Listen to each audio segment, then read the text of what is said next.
চেষ্টা করেন, তিনি মানুষের জমির আইল ঠেলেন, মানুষের সম্পদ দখল করেন, মানুষের উপরে অত্যাচার অবিচার করেন, নানাভাবে মানুষকে কোণঠাসা করেন, আবার তিনি নামাজ কালাম পড়েন। এই আল্লাহর বান্দা তিনি কখনো খাঁটি মুসলমান হতে পারবেন না। তার জন্য জান্নাতে যাওয়ার পথ অত্যন্ত কঠিন। কারণ নবী করিম সাল্লাল্লাহু আলাইহি সাল্লাম বলেছেন, তোমরা কি জানো আতাদরুনা মানিল মুফলিস, তোমরা কি জানো সবচাইতে ভিখারি অভাবী কে? সাহাবা একরাম বললেন, আল মুফলিসু ফিনা মান লা দিনার লাহু ওয়ালা দিরহামা। হে আল্লাহর রাসূল, আমাদের মধ্যে যার টাকা পয়সা নাই আমরা তো তাকেই মুফলিস মনে করি, সেই তো ভিখারি, সেই তো অভাবী।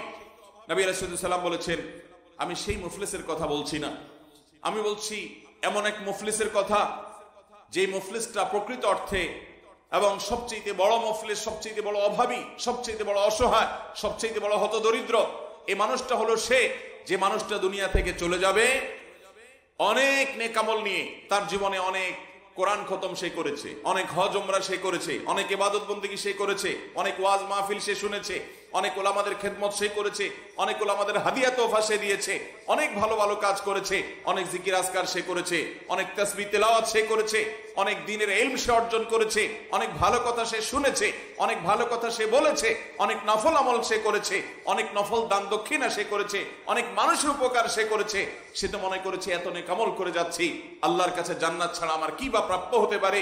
কিয়ামতের ময়দানে সে যখন হাজির হবে তখন দুনিয়াতে সে কারোর হক মেরেছে, কারোর সম্পদ আত্মসাৎ করেছে, কারোর হক নষ্ট করে কাউকে অপমান করেছে, কাউকে অপদস্থ করেছে, কাউকে গালমন্দ করেছে, কারোর প্রতি জুলুম করেছে, কারোর উপরে অত্যাচার বিচার করেছে। নিরীহ মানুষ দুনিয়াতে সে কিছু বলতে পারে নাই।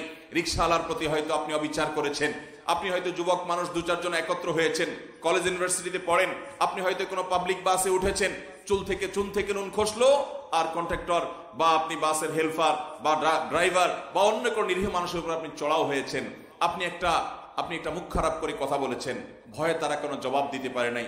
দুনিয়ার এরকম যত মানুষের প্রতি আপনি অবিচার করেছেন, যত মানুষের হক নষ্ট করেছেন, হারাম উপার্জন করেছেন, অন্যায়ভাবে মানুষের সম্পদ আত্মসাৎ করেছেন, এই সকল পাওনাদার কিয়ামতের ময়দানে উপস্থিত হবে এবং আল্লাহর কাছে আসামি হিসাবে আপনাকে দাঁড় করিয়ে তারা বিচার দিবে, আল্লাহ দুনিয়াতে আমরা বিচার পাই নাই, আজ আমরা বিচার চাই।